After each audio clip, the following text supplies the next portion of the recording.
Hey everyone, I'm here with Mike. We just finished up at a conference out here in California, and you were talking to Sam Shamoon, and Sam Shamoon came up and said, "Man, you should record a video with this guy. He converted to Islam and then left Islam. Awesome story." So here we are. So you were a convert to Islam. Yes. Why don't you go? Why don't you go and share how that happened? Okay. Before I was a Muslim, I was actually a Christian minister in the Churches of Christ, and I was in Bible college. And while in Bible college, I became interested in Islam. During that time, I was only preaching part time, so I was working as a correctional officer in the Florida Department of Corrections. And while I was a correction officer, Muslims would give me literature to read. So I figured, Muslim inmates? yeah, Muslim inmates would give me literature to read. That's funny. Muslim inmates used to give me a lot of literature too, Yeah. but I was in there with them. Right. And they gave me some literature, and I just started reading it. You know, David, I thought it was interesting, and so the goal was read this literature in hopes that I could kind of convert them.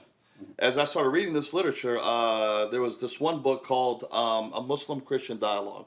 Can't remember the name of the Muslim who wrote it. It was maybe 85. I think there may be a couple books titled that, but I definitely Right. seen those circulating as Yep, well. definitely. It was kind of conversation. A Christians asking Muslim questions, or Muslims asking the Christian questions, and the goal is and all of it written by a Muslim. all of it Yeah. written by a Muslim. The goal is to weaken the faith of the Christian, to try to show that Muhammad is in the Bible. Try to show that the Bible contains errors, contradictions. So I read this book, and it really shook my faith. It really challenged me, especially on issues of the Trinity.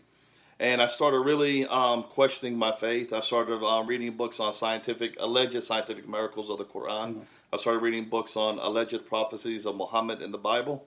And the more I read some of these things, I started really looking deep within myself. And even when I was preaching, and I grew up in the church, I started asking myself, am I really a Christian? Do I really, really believe in the Trinity? And I would go to some of my college instructors, professors. They could not provide me an adequate explanation for the Trinity. And then eventually it just got to the point where I feel Islam was an intellectual stimulation. It just made sense, Tawheed, the oneness of God. So after 3 years of researching, I just jumped into Islam. And I was in Islam for 12 years. Wow, Yeah. 12 years. So yeah, tell us about life as a Muslim. Yeah. Wow, it was I tell you, it's as I reflect back and I think, David, it was I'm working in the Florida Department of Corrections. I'm a white guy and I'm a Muslim, so I converted to Islam 2 months before 9/11. So right after 9/11, I was a nice guy in corrections. I didn't give anybody any trouble. I met the officers, the staff liked me, the inmates, nothing. And then all of a sudden, I got treated so horribly. I remember they would call me.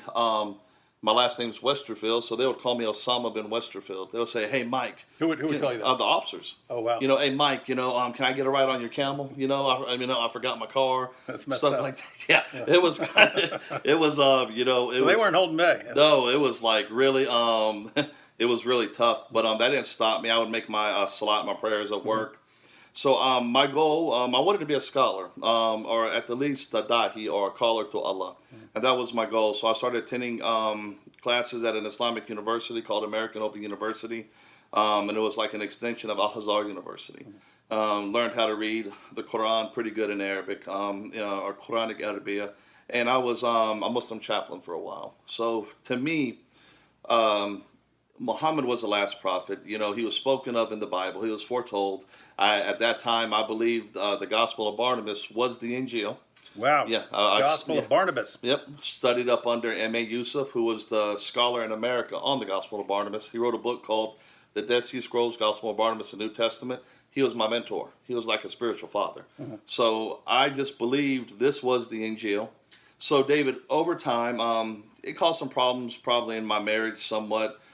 Between me and my ex-wife at that time. I'm a Muslim, no alcohol in the house, no cursing in the house, making my salat, my prayers in the house. Started raising my kids as Muslims. My daughters, at times would wear the hijab. So you can imagine it was a mess. I mean, but I believed it.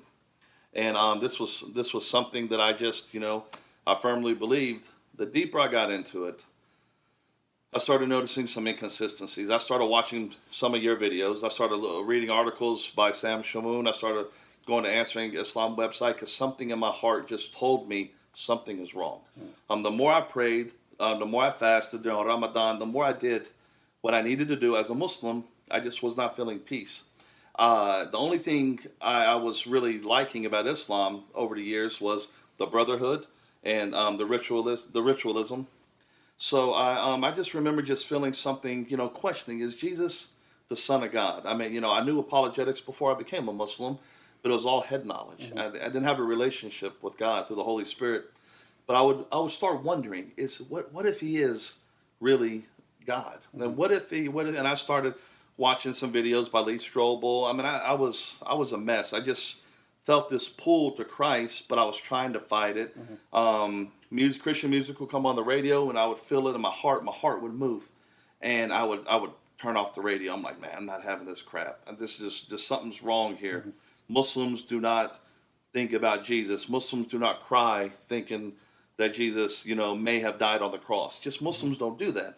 And I remember hearing for the first time Ravi Zacharias, and his Indian accent drew me to listen to him. And then he started talking about objective morality, and I'm like thinking like, wait a minute, objective morality. What is really objective morality? And I started realizing Islam did not provide it did not provide the penalty for my sin, no matter how good I tried to do.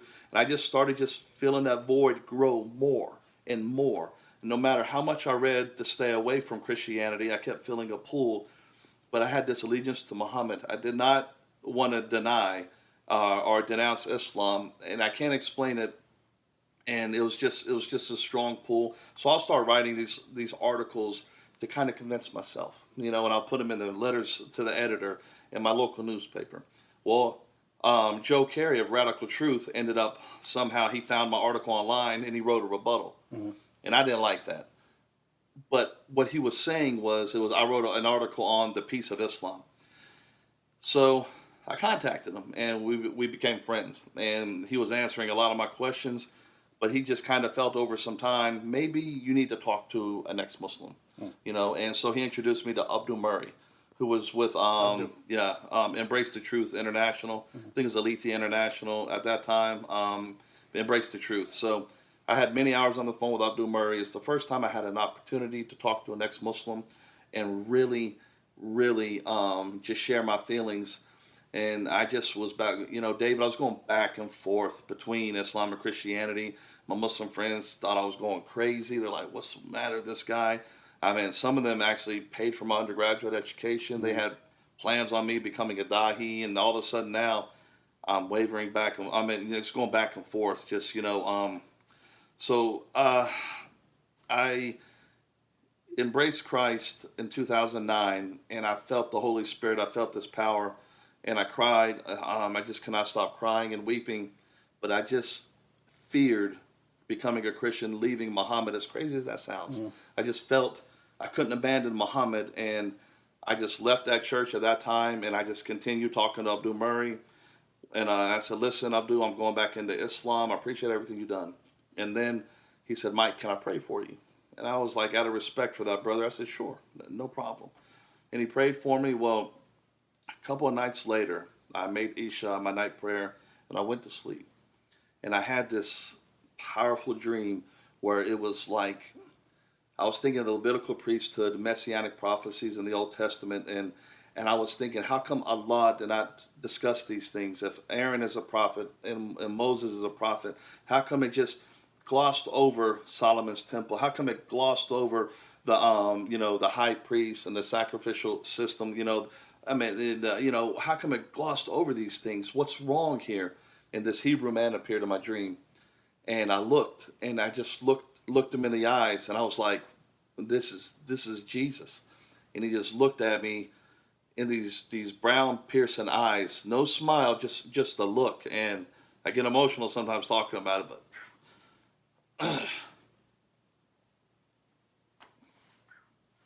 so he looked at me, and those are some manly tears there. Yeah. Those are some manly tears. And he looked at me, and this blood appeared in the dream, and it was this dark crimson, just this blood. And I remember like thinking in my mind, as crazy as this sounds, like almost like a Clive Barker horror movie. The blood was just, this is just in my mind, and I'm thinking about HIV and AIDS. I'm trying to, it's in my mouth. I'm trying to spit it out, and eventually I just started like basking in it and playing in it like a little kid. And I saw the silhouette of me throwing my arms up in the air in complete peace. And I woke up, and I remember I had a dream about 7 years before that, Brother David, and it was not about Jesus, but it was about Christianity. And this peace I felt when I woke up, and I was like, man, what's going on? And then I said, Astaghfirullah, God forbid. I rolled over and went to sleep, and I convinced myself it was a dream from Shaitan, from Satan. The next morning, I went to work, and a brother named Steve George just came into my office, and I was like an administrator in a jail at that time. And he came into my office, he said, Brother Mike, the Lord told me to just tell you that he loves you.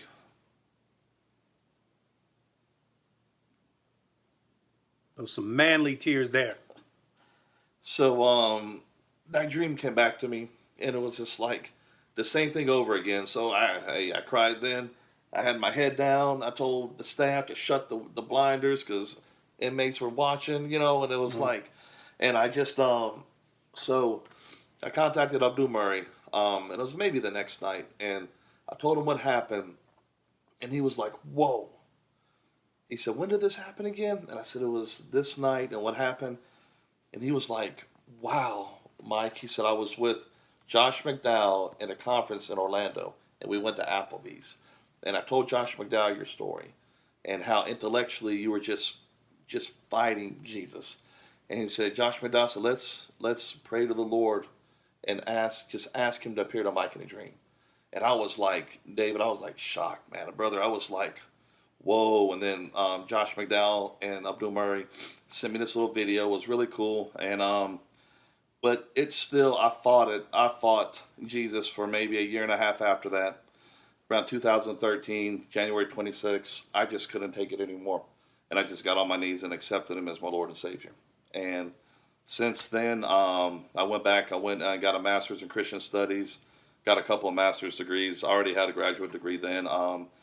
Also, I don't talk about this a lot, but interesting enough, during all that time, what was helping me see the love of Christ, I was a counselor.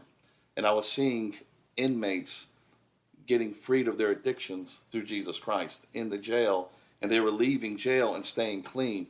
And as a Muslim, early on when I was counseling, I was struggling. So that was some of the things also with movies, literature from Sam Shamoun, your talks, a lot of Nabil. There's a lot of different players in this thing. So, but yeah, in 2013, I accepted the Lord, went back to school, and started preparing because I knew eventually I was going to get to the point where the Lord was going to use me. And since then, I ended up getting divorced some years back. The Lord's blessed me with an awesome Christian woman. All my kids are Christian. It's been a journey. So, well, that's awesome, and we look forward to seeing what you're going to do in the future. I'll put a link to your sites in the description box. But I have to say, if you're making any of this up, I'm going to send this to Abdul Murray and have him confirm it. Absolutely. All right. So for those of you who are saying fake ex-Muslim, we're about to find out. Yeah. All right. Absolutely. Thank you, brother. Mm-hmm. All right.